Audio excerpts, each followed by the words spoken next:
Bien, bueno, saben que esta es la videoconferencia para el parcial. Saben que el parcial lo subo el viernes y lo van a devolver el sábado.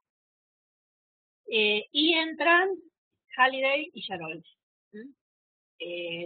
Teoría y práctica. La teoría va a ser solo sobre Halliday. Hola, Nicolás. La teoría va a ser solo sobre Halliday, no sobre Yarol. Y es probable que sean dos preguntas de multiple no de multiple choice, de verdadero o falso que tengan que justificar, tanto si es verdadero como si es falso. Además, quiero quitar grabando. Espera un poquito, quiero ver si está grabando. Y después van a tener dos textos. Uno para analizar los recursos de cohesión según Halliday y otro para analizar las violaciones a las metareglas de Yarol. Bueno, no, Van Dijk no entra. Van Dijk entra para el final. Al final entran los tres autores, pero ahora, teoría sobre Halliday. Las preguntas, ¿qué tal, Ricardo? Las preguntas de Halliday, de toda la teoría de Halliday, que van a ser un verdadero o falso y van a tener que justificar por qué es verdadero o por qué es falso. Y para el final después entran los tres autores. Y les decía que entran y la práctica son dos textos, uno para marcar los recursos de cohesión de Halliday, eso es solo un texto que está bien, y después un texto que está mal, con errores, que es para marcar las violaciones a las metareglas de Yarol. Empezamos con Halliday, más allá de la teoría, si quieren, nos vamos a abocar a lo que es el análisis que propone Halliday. Halliday propone un análisis a partir de los recursos de cohesión, porque él considera que un texto que no es cohesivo ni siquiera es texto. Entonces un texto tiene que cumplir con los recursos de cohesión, estos que él señala, pero para analizar esos textos, ustedes vieron que primero él propone separar el texto en cláusulas. Las cláusulas son a veces equivalentes a oraciones y otras veces no, porque una cláusula puede ser una oración, una proposición incluida o una proposición coordinada, pero siempre tiene que haber un verbo, un solo verbo conjugado o erigido, pero nunca un verboide. Los verboides no forman cláusulas. Entonces, todas las proposiciones incluidas las vamos bajando y escribiéndolas como cláusulas aparte. Se hacían los ejemplos subidos a la página como para repasar. Una vez que separamos el texto en cláusulas, lo que vamos a buscar es recursos de cohesión que conecten las cláusulas. Esos recursos para Halliday están conformados en dos grandes grupos. La cohesión léxica, la cohesión gramatical y la cohesión léxica. Los recursos de la cohesión gramatical son la referencia, que se marca a partir de pronombres o artículos. No se puede marcar una referencia a partir de cualquier palabra. Entonces, los pronombres personales, posesivos o demostrativos, en el texto a mí me pueden remitir a otra palabra anterior o posterior, porque saben que la referencia puede ser anafórica o catafórica. Esa remisión a una palabra que está antes o después, a mí me configura el recurso de la referencia. Si tengo, compré libros, los pagué caros, ese los es una referencia anafórica de libros. Por eso hay que repasar los pronombres personales, posesivos y demostrativos. Después, el segundo recurso es la sustitución. Hay que tener cuidado con la sustitución, porque para Halliday es muy limitada. Solamente se da en los ejemplos que tiene el cuadernillo. Por favor, no pongan otro ejemplo. Sustitución no es un sinónimo, por ejemplo, para Halliday. Sustitución son dos o tres casos puntuales, que son los que están en el cuadernillo. Por ejemplo, si yo digo, a ver, viniste No, a ver, hiciste, no, a ver, les voy a dar un ejemplo más clarito porque si no, a ver, esto por ejemplo, si yo pregunto, ¿conversaste? Esperen que hay un ruidito. Si digo, ¿conversaste sobre el tema? Esperen que quiero ver cuál es el ruido.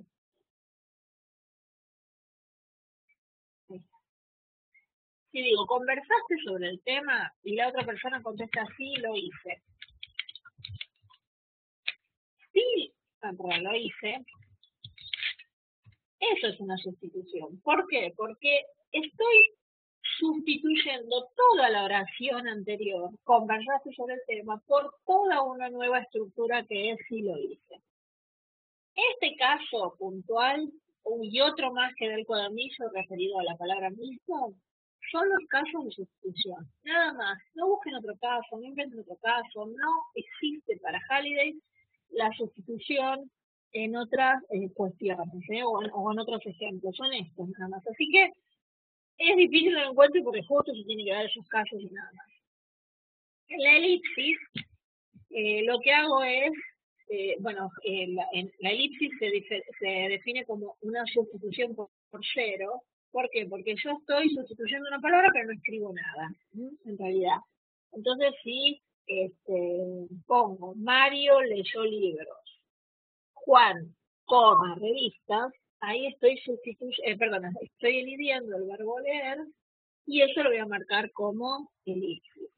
Recuerden que para Halliday los sujetos tácitos no son elipsis. Entonces no marcan los sujetos tácitos porque no son elipsis para Halliday. La elipsis puede ser verbal o nominal, pero es un procedimiento más complejo. No es poner un sujeto tácito. Eso no es elipsis para Halliday. Y después tenemos la conexión. Siempre estamos dentro de la coherencia gramatical. En la conexión lo que marcamos es el uso de conectores. Repasamos un poquito el uso de conectores para poder marcarlos en el texto.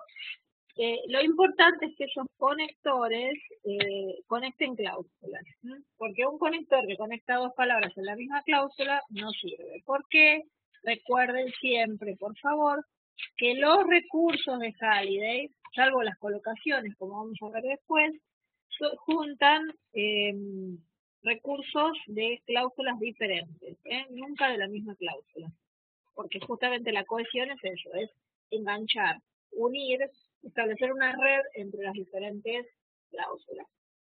Hasta acá, ¿qué es la cohesión gramatical? ¿Alguna palabrita? ¿Alguna pregunta?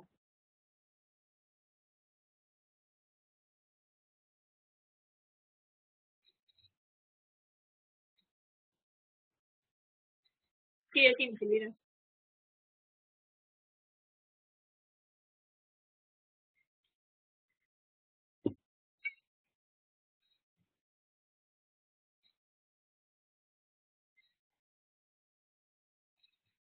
No, es que no se puede confundir porque la sustitución son esos dos ejemplos que están en el cuadernillo, nada más.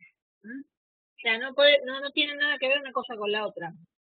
La elipsis es no escribir algo. Ya te digo, si yo digo, Mario compró revistas y María, libros, está elidido el verbo comprar. Eso no tiene nada que ver con la sustitución, que es el ejemplo que te dije antes. ¿Conversaste sobre el tema? Sí, lo hice. O sea, sustituyo toda una oración por toda otra oración. Y repasen, la sustitución son los dos casos que están en el cuadernillo, nada más. No lo busquen por otro lado. En ese sentido no se la pueden confundir con nada. Claro, lo que pasa es que Halliday, uno puede decir, ¿por qué crea un recurso para dos ejemplos solos? Lo que pasa es que en inglés la sustitución es un procedimiento muy utilizado, muchísimo. El inglés tiende a, claro, en inglés tiende a utilizar la sustitución mucho más que el español. Entonces, bueno, nosotros tomamos los recursos de Halliday, lo que pasa es que para el español no se verifica tanto. Sí, sí, es esa. Bien. Bueno, ahora pasamos a la cohesión léxica. En la cohesión léxica tenemos la reiteración y las colocaciones. En la reiteración, a su vez, tenemos la sinonimia o cuasi sinonimia, que son palabras que significan lo mismo, ya sea que nosotros en el diccionario las tenemos como sinónimos o como sinónimos contextuales. A veces en el texto dos palabras funcionan como sinónimos, pero no lo son en el diccionario, si quieren. De cualquier manera, si ustedes quieren marcar todos los recursos como cuasi sinónimos, en vez de diferenciar entre sinónimos y cuasi sinónimos, está bien, porque algunos consideran que en realidad los sinónimos como tales no existen, porque no hay dos palabras que signifiquen exactamente igual, porque si hubiera dos palabras que significaran exactamente lo mismo, no deberían existir por una cuestión de economía de la lengua. Entonces todas las palabras son aproximadamente, o sea, los sinónimos son siempre aproximados. Así que si ustedes quieren directamente al recurso llamarlo cuasi sinónimo, no hay ningún problema.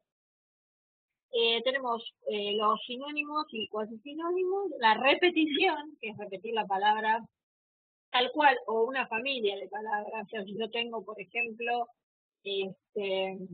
no sé, invitado e invitación, yo puedo considerar que hay ahí una repetición porque tiene que ver con la base de la palabra. Y después tenemos la palabra general. Las palabras generales, ustedes tienen una lista en el cuadernillo, aténganse a la lista del cuadernillo, porque también uno entra después a inventar palabras generales y no tiene sentido. Tomen la lista del cuadernillo que yo le subí. Está en el cuadernillo y creo que se la subí también en un mail.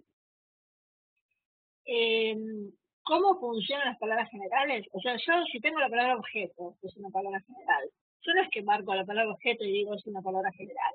La palabra general se tiene que referir a una palabra en particular. Por ejemplo, yo puedo decir, compré una mesa, ese objeto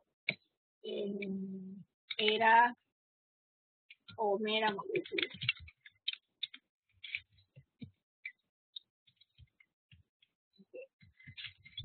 Compré una mesa, ese objeto me era muy útil. Yo puedo marcar objeto con palabra general, pero porque se refiere a mesa. Si yo tengo solamente la oración, ese objeto me era muy útil, no puedo marcarlo como palabra general, porque no me cohesiona con nada anterior ni posterior. Los recursos de cohesión siempre son al menos entre dos elementos de diferentes cláusulas. Salvo lo que vamos a ver ahora, que son las colocaciones. Las colocaciones se marcan fuera del cuadro porque son los únicos recursos que se marcan en todo el texto indiscriminadamente, sin necesidad de que tengan que estar en la misma cláusula. Entonces yo elijo de cualquier lugar del texto, relaciono palabras. Las colocaciones tienen que ver un poco con lo que vimos en lengua 2 de las cadenas cohesivas, las cadenas isotópicas, esas palabras que marcábamos relacionadas con un tema. Bueno, acá lo que serían las colocaciones son cadenas isotópicas, pero clasificadas. ¿Cuál es la clasificación? Yo les subí también una clasificación por ahí más sencillita que la que está en el cuadernillo para poder hacerlo más rápido, que es parte todo. Tengo no sé, tengo ojo, nariz, boca, cara. Series desordenadas, cualquier enumeración. Si yo digo, Mario entró, se sentó y se durmió, entró, se sentó y se durmió, es una serie desordenada. O enumeración. Mario es bueno, inteligente y comprensivo. Bueno, inteligente y comprensivo es una serie desordenada. Las series ordenadas tienen un orden que es fijo, pero en la vida. Es un orden que ya es así. Los días de la semana, los meses del año, o si en el texto dice primero, fue a tal lado, segundo, fue a tal otro, tercero, hizo tal cosa. Esas son series ordenadas, las que ya están ordenadas para todos de la misma manera.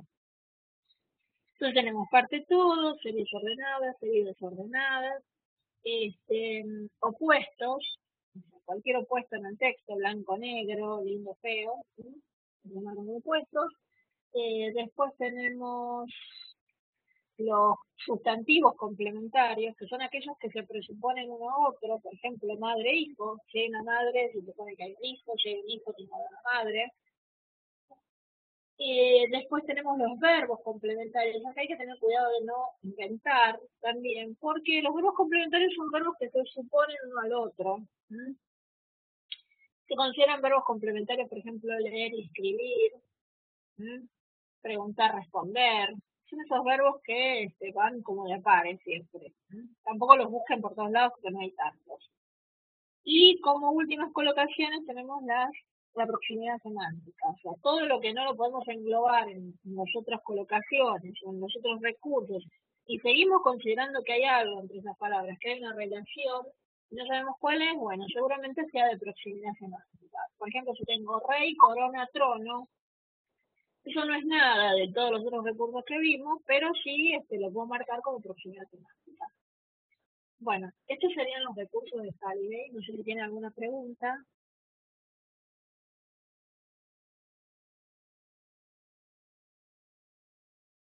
Ustedes ya tienen los cuadros, tienen aparte los trabajos prácticos, los correctores, y practicaron un poquito más. Yo les subí resoluciones, estuvimos respondiendo algunas preguntas. No sé si tienen alguna duda a partir de todo esto.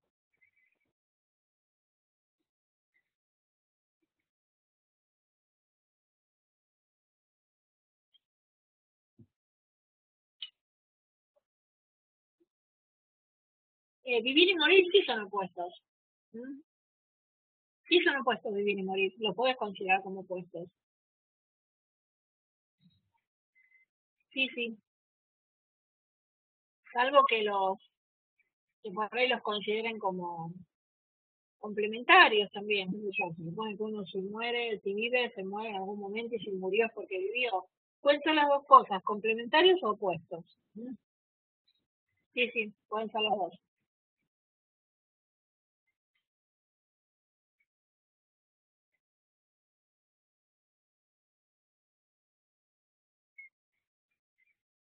Ana me pregunta, Ana, fíjate que tenés el chat en privado, si podés ponerlo para que todos te lean. Ana me pregunta, dice, ¿qué pasa cuando no coinciden los tiempos?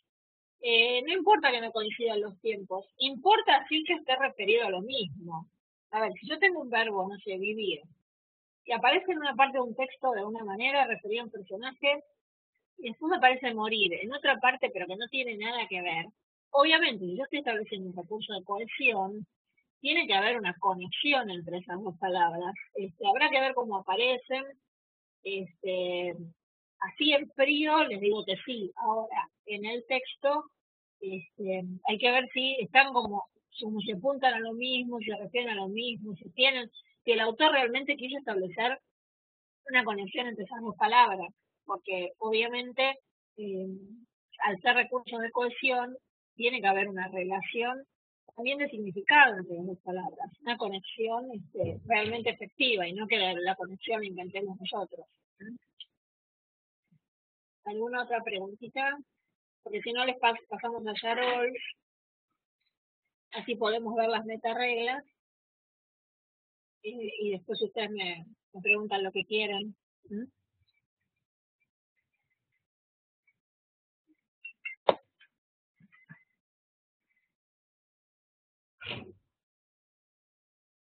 Bueno, vemos a Yarol entonces.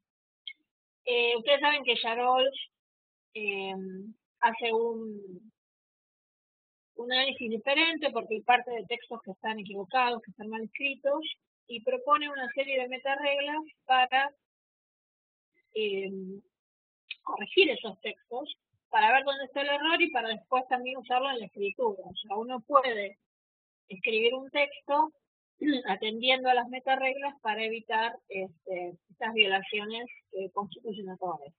No son errores gramaticales, normativos, o sea, faltas de tilde, cuestiones de puntuación, no van en ninguna metaregla, porque estas metareglas son de coherencia y cohesión, no tienen que ver con lo normativo. Lo normativo es otra instancia que ustedes lo ven, ya estuvieron analizando, los redactores se ocupan de escribir bien desde la normativa, los correctores corrigen normativa.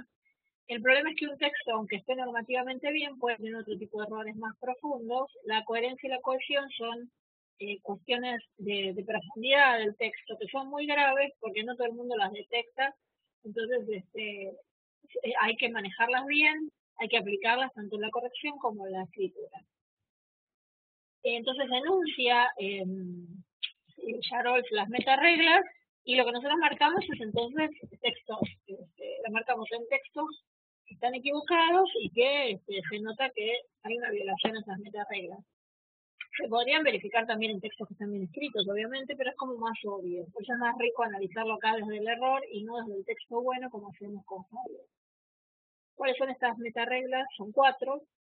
La primera es la de repetición, que tiene que ver con las maneras en que nosotros repetimos conceptos en el texto, repetimos ideas, repetimos palabras, pero sin necesidad de decir siempre lo mismo. Lo que dice Yarolf es que un texto es micro y macroestructuralmente coherente si hay una repetición. Una repetición que tiene que ver con que, a ver, el texto tiene un tema o subtemas que lo atraviesan y que eso se va repitiendo. Lo que no tenemos que hacer es repetir siempre la misma palabra. Si un texto habla sobre el agua, no vamos a repetir 800.000 veces la palabra agua, sino que habrá que buscar otros mecanismos. ¿Cuáles son esos otros mecanismos?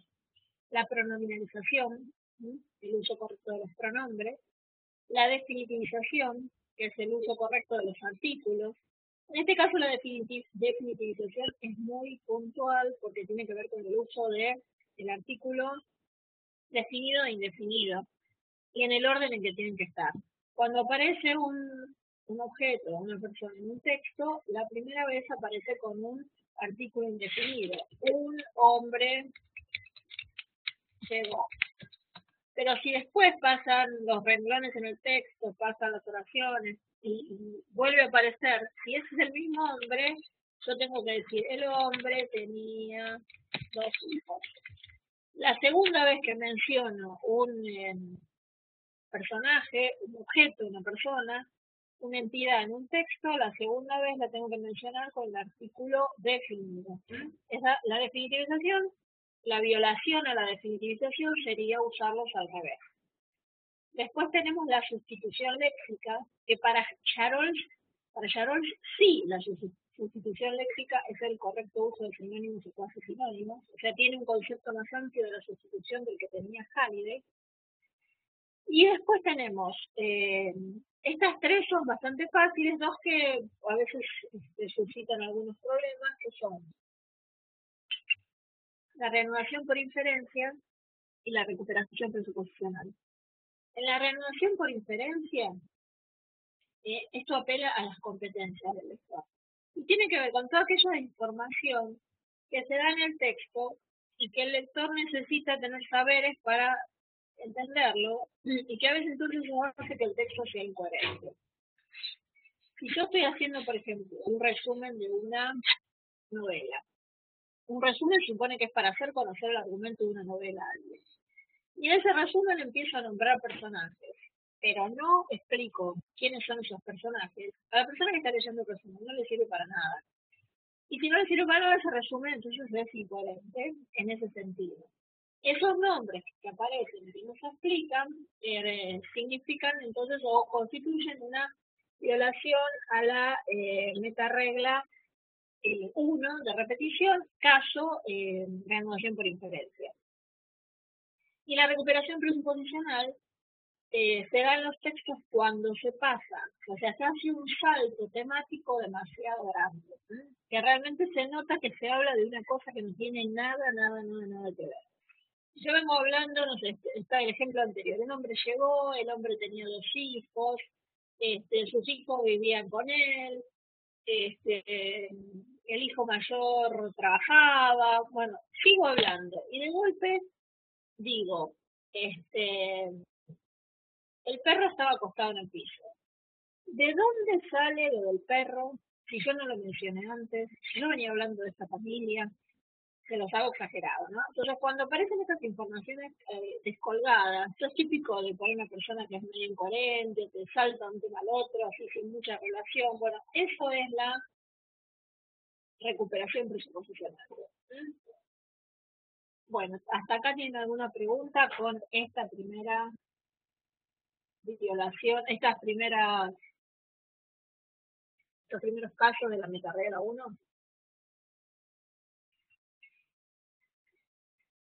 Fíjense si tienen alguna duda.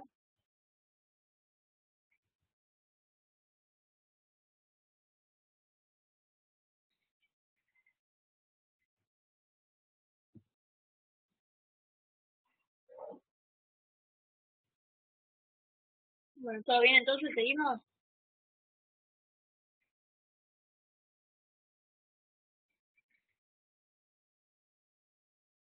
A ver, ustedes pueden en el texto juntar en una misma violación todas las metareglas, o sea, todas las palabras. Por ejemplo, ustedes me ponen, si en el texto se repite agua, perro, sol, póngale. Entonces me ponen agua, perro, sol, esas palabras, violación, metaregla 1, repetición, caso, sustitución léxica. O sea, juntan todas las palabras que están repetidas, no hace falta que las marquen cada vez que se repite una palabra, sino que las juntan todas y me ponen que eso es una violación a la metaregla 1, sustitución léxica.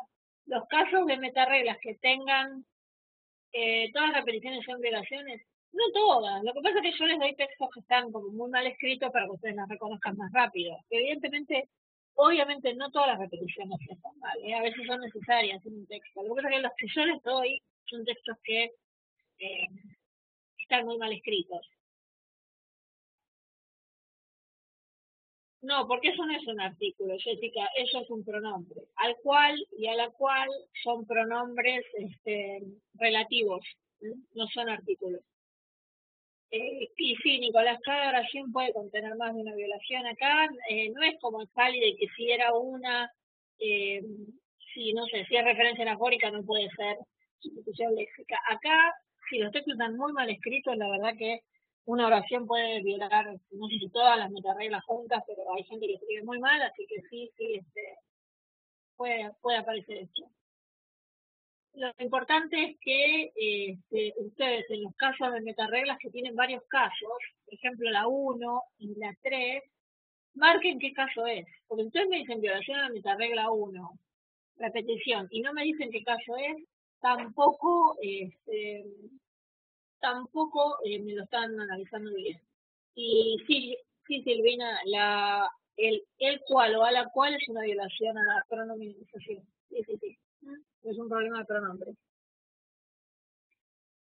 Bueno, Eh, vamos a la metaregla 2, que es la de progresión. Esta tiene que ver con el avance en el texto. O sea, todo texto, para ser coherente, tiene que avanzar. Ese avance quiere decir que hay que ir dando información nueva, que esa información nueva no sea... Ah, estoy leyendo lo que pusieron, a ver.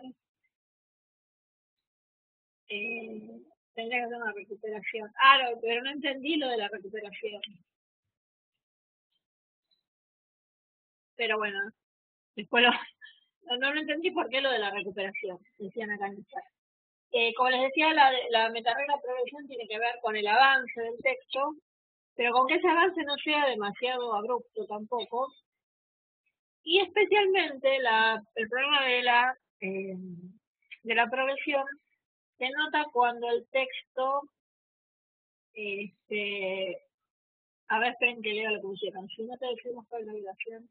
Ah, está bien, tienen razón, sí, sí, sí, van a la recuperación. Está bien, es un buen chiste, sí, sí. Entonces, los problemas de progresión se dan especialmente cuando se dice varias veces lo mismo de manera diferente.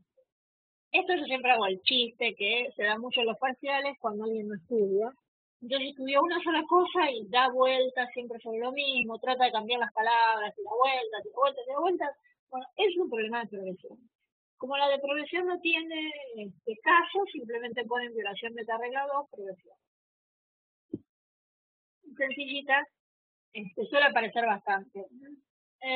Aparece gente que a veces tiene que escribir mucho y no sabe qué poner, y entonces empieza a chamullar, entre comillas, es el auténtico chamullo. Después tiene la metaregla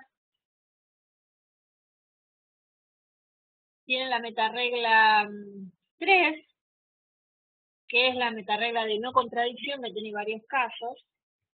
Primero, o sea, un texto no tiene que contradecirse de ninguna manera. Hay varios tipos de contradicciones.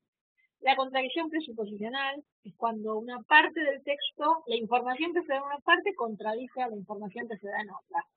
Yo primero digo que María es enfermera y después digo que María odia la enfermería. Si yo no pongo algo en el medio que explique que María es enfermera, pero sin embargo odia porque puede suscitarse una contradicción.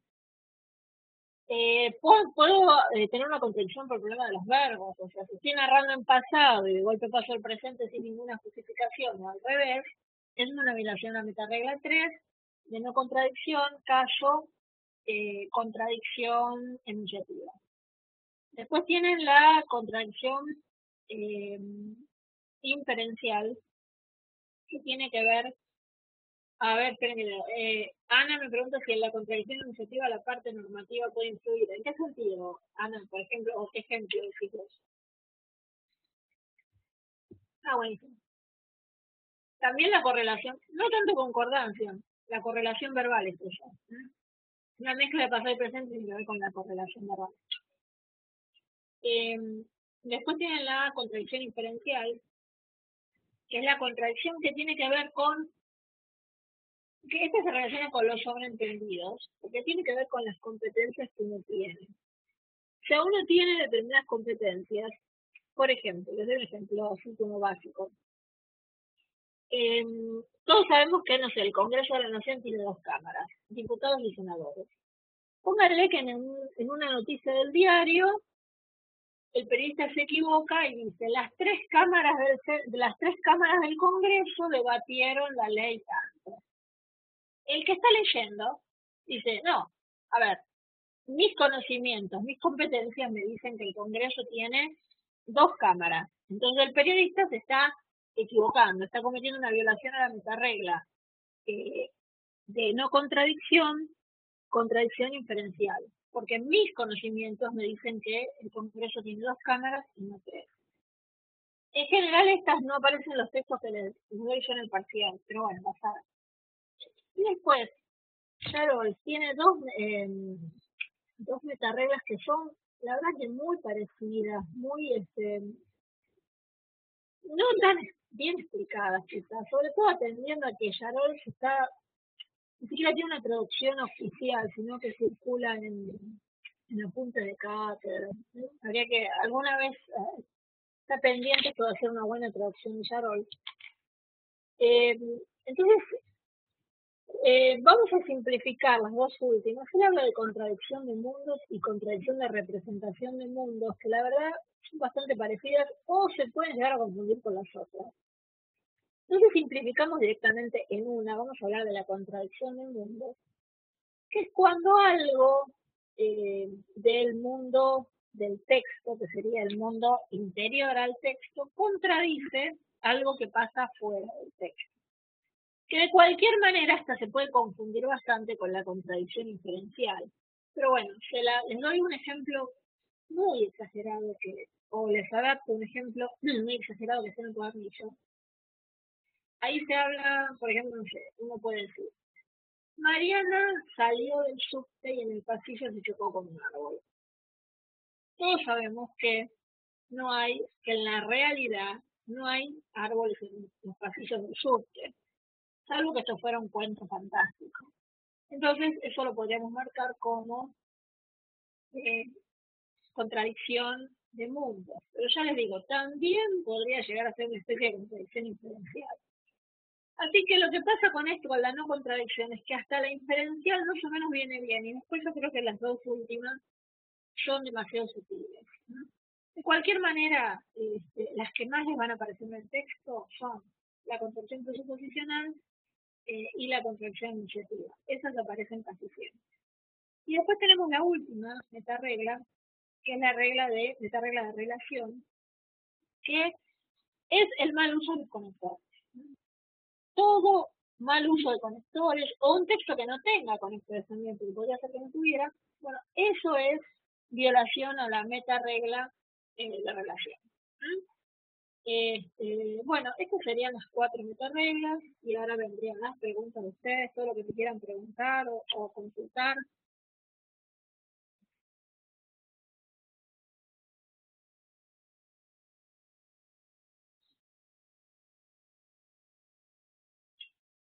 Si tienen dudas de los vieron los prácticos. A ver, decime si vienen así.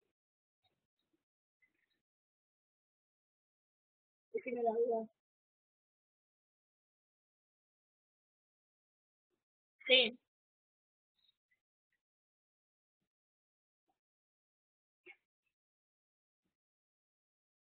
sí. Está como la metarregla de relación.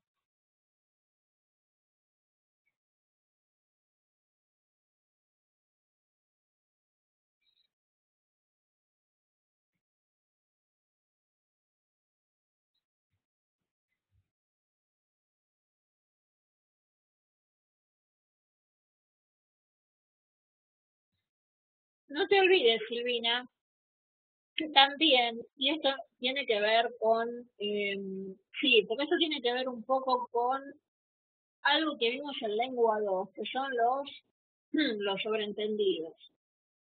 En determinado contexto, eh, no está solamente lo que uno dice, sino también lo que está sobreentendido y lo que puede reponer el receptor.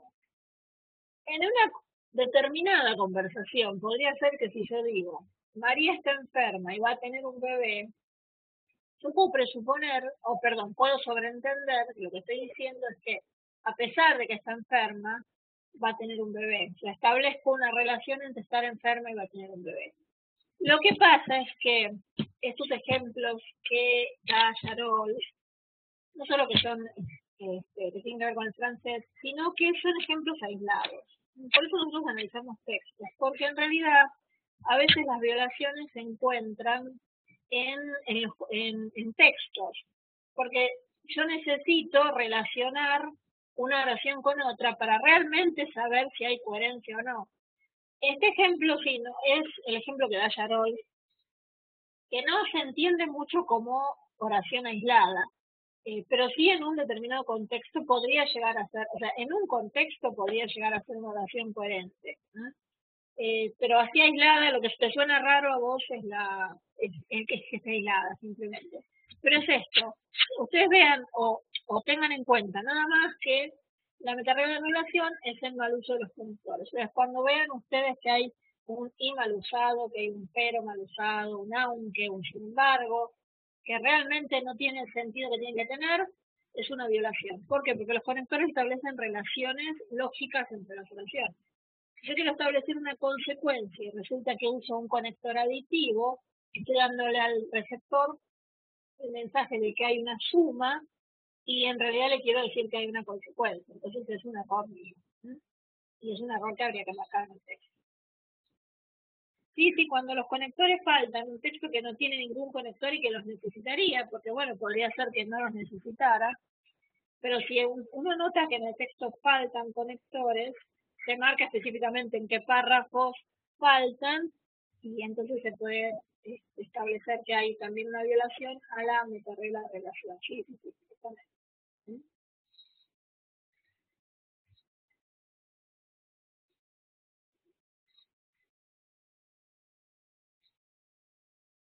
Piensen bien que, bueno, tenemos unos minutitos más, así que piensen si quieren, si tienen alguna otra duda, si quieren preguntar algo.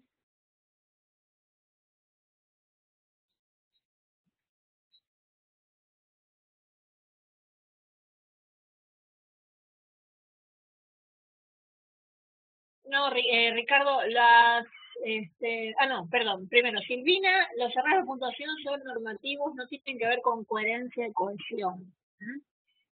Y Ricardo, sí, te repito los temas, todo Halliday y la teoría de Halliday, por ejemplo, definición de texto, definición de gramática textual, las funciones del lenguaje, registro, bueno, todos esos temas de Halliday, esos son los temas teóricos, que van a estar como, es muy probable que sean dos preguntas de verdadero o falso y que además las tienen que justificar. Y Jessica, si esto se cumple en todo el texto, que me mencionan,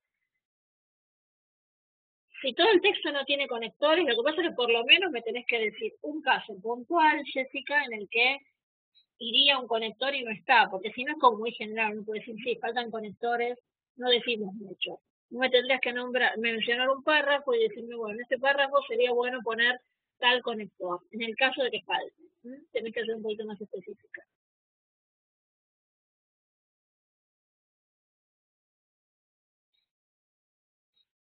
A ver, Cristina me pregunta en privado. Fíjate, Cristina, que estás mandando los mensajes en privado, si podés mandarlos a todos. Dice, si puedo incluir un conector apropiado de coherencia entre los secuencias, entonces no hay violación. Eh, no, a ver, si, si el conector lo pongo yo, el texto, a ver, mejora, pero originariamente había una violación. Yo la violación la marco porque estaba en el original. Lo que pasa es que la corrijo. Si el texto no necesitaba conectores porque tenía otro tipo de recursos de cohesión, el texto sigue siendo coherente y cohesivo y no hay ninguna violación. O sea, no es que porque no tenga conectores, por ejemplo, el comienzo de párrafo no es coherente. Hay que ver cada caso. Cristina. Depende cómo haya, puede haber, acuérdense que hay otro montón de recursos, puede haber una buena pronunciación. Claro, Mariana, no es que el texto conecta de una manera incoherente, sí, en realidad el texto establece relaciones lógicas que derivan en incoherencia. ¿Por qué? Porque está usando un conector que no es el que corresponde, porque no es la relación que quería, se nota que no es la relación que quería dar el autor. ¿Mm? A veces pasa mucho con los porque o con los aunque, que los usan mal, este, entonces uno dice, bueno, no, acá habría otro conector. Con los ya que sí, la gente abusa a veces mucho de estos conectores y los pone como así, los tira como por tirar, como si solamente la mención del conector estableciera coherencia al revés. Si está mal usado es peor que a veces que no se use. Sería preferible no usarlos en todo caso.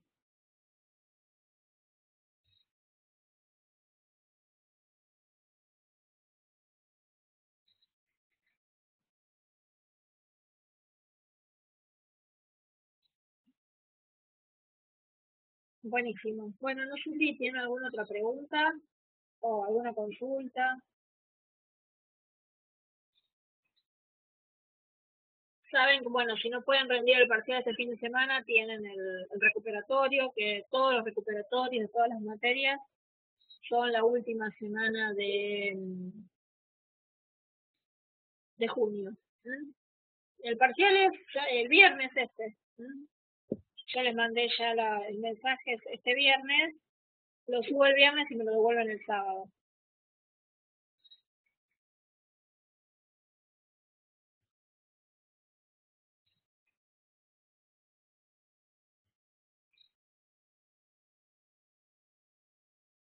No, Ana, porque ya, o sea, en realidad pongo siempre un día de semana y un día de fin de semana. Este, o sea, antes yo lo mandaba en la semana, entonces se quejaban que no estaba los fines de semana. Lo que pasa es que si lo mando los dos el fin de semana también se quejaban porque no había gente que trabaja los fines de semana. Entonces siempre es un día en la semana y un día el sábado. Este, sí, me lo tienen que mandar a mi mail personal.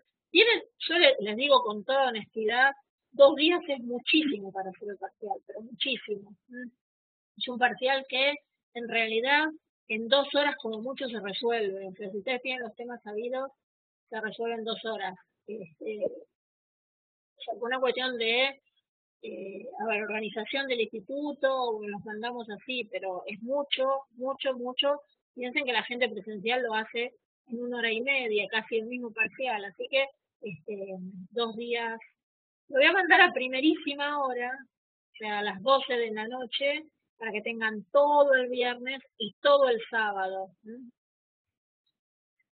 Por eso, porque ustedes están buscando, ya les digo, no hay tantos verbos complementarios. Y en el último de los casos, hay tantas colocaciones que pueden obviar los verbos complementarios, no ponerlos, dejarlos y marcar todo otro tipo de colocaciones. Y hay tantas que la verdad que no, en ese sentido, no importa que falte uno. No tiene que estar todo tampoco.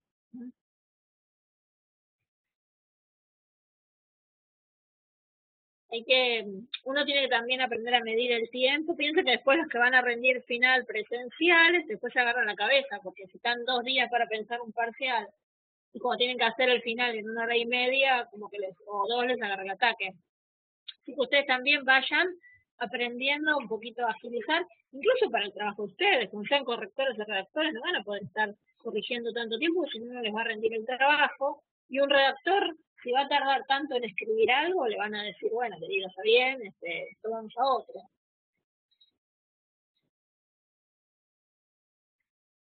Sí, me lo tienen que mandar enseguida, pero tienen 2 días enteros. Si se ponen a las 12 de la noche y 1 minuto, ya va a estar ahí y lo empiezan a hacer.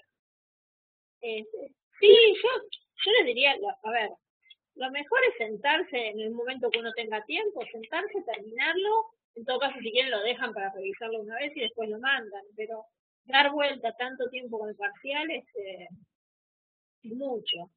Sí, no sé si es paranoia. Igual si ustedes estuvieron haciendo los prácticos o estuvieron haciendo las resoluciones y estuvieron leyendo el cuadernillo, se puede hacerlo más bien. No es tan difícil. No, es igual a las resoluciones que subí. Igualito, pero con otros textos, nada más, ¿no? Así que en ese sentido tampoco es mucho.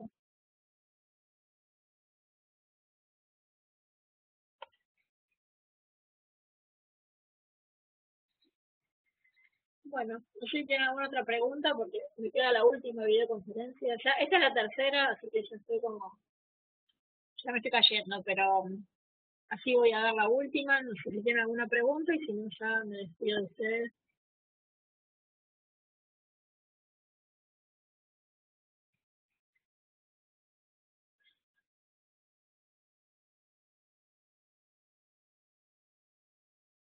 A ver, Cristina, pero Cristina en privado me pregunta por el artículo un niño que no va a la escuela. Sí, a veces está bien.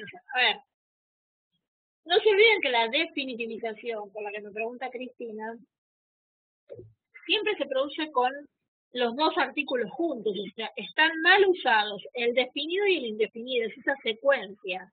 Después hay otro montón de usos que están bien, pero para vos, Cristina, que me preguntaste, la definitivización surge cuando se intercambian los lugares del definido y el indefinido. O sea, siempre cuando presento algo por primera vez, si después lo voy a seguir mencionando, tengo que usar la primera vez el artículo indefinido.